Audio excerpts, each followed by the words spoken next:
নমস্কার বন্ধুরা, আমরা সেদিন চলে গিয়েছিলাম হাওড়া রামরাজাতলার রাম মন্দিরে। সুন্দর এই রাম মন্দির অনেক পুরনো। এখন সেই মন্দির সুন্দর শ্বেতপাথর দিয়ে বাঁধানো হয়েছে। গিয়ে আমরা রাম সীতার মূর্তি দর্শন করলাম, লক্ষ্মণের মূর্তি দর্শন করলাম। রাম মন্দির বহু পুরনো।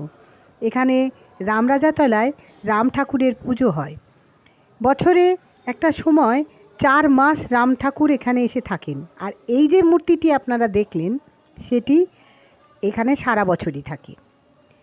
এই রাম মন্দির আমাদের হাওড়া রামরাজাতলায়, মানে রামরাজাতলার এই অঞ্চলে এই রাম মন্দির, এইখানে এই যে স্থানটি দেখছেন এখানে রাম ঠাকুর 4 মাস থাকেন। পুজো হয় রাম মন্দিরে এই সময়। এই রাম মন্দিরের ভিতরে অনেক পুজোর উপকরণ, নানা কিছু বাচ্চাদের খেলনা, জিনিসপত্র নানান মেলার আকারে এই জায়গাটায় থাকে। আর যখন রাম ঠাকুর এসে থাকেন 4 মাস পুজো হয় যখন, তখন রামতলায় একটা মেলা হয়। সেই 4 মাস ব্যাপী পসরা নিয়ে নানান মানুষ এখানে আসেন, মেলা বসে। আর এই যে জিনিসগুলো আপনারা দেখছেন সেগুলো কিন্তু সারা বছরই মন্দির চত্বরে সবাই দোকানদাররা পসরা নিয়ে বসে থাকেন। সেটাও একটা মেলার আকারই প্রায়। এখান থেকে আমার পছন্দ মতন আমরা জিনিস সংগ্রহ করেছি।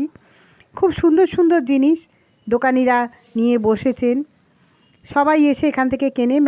মেলার মতনই ব্যাপারটা, কিন্তু এই দোকানগুলো সারা বছরই থাকে। এটা মন্দির চত্বরেই এই মেলার মতো দোকান সারা বছরই আপনি পাবেন, যখনই যান না কেন। আর এই যে রাম মূর্তি আমি দেখালাম, রাম সীতা এবং লক্ষ্মণের মূর্তি দেখালাম, এই মূর্তিও আপনি রাম মন্দির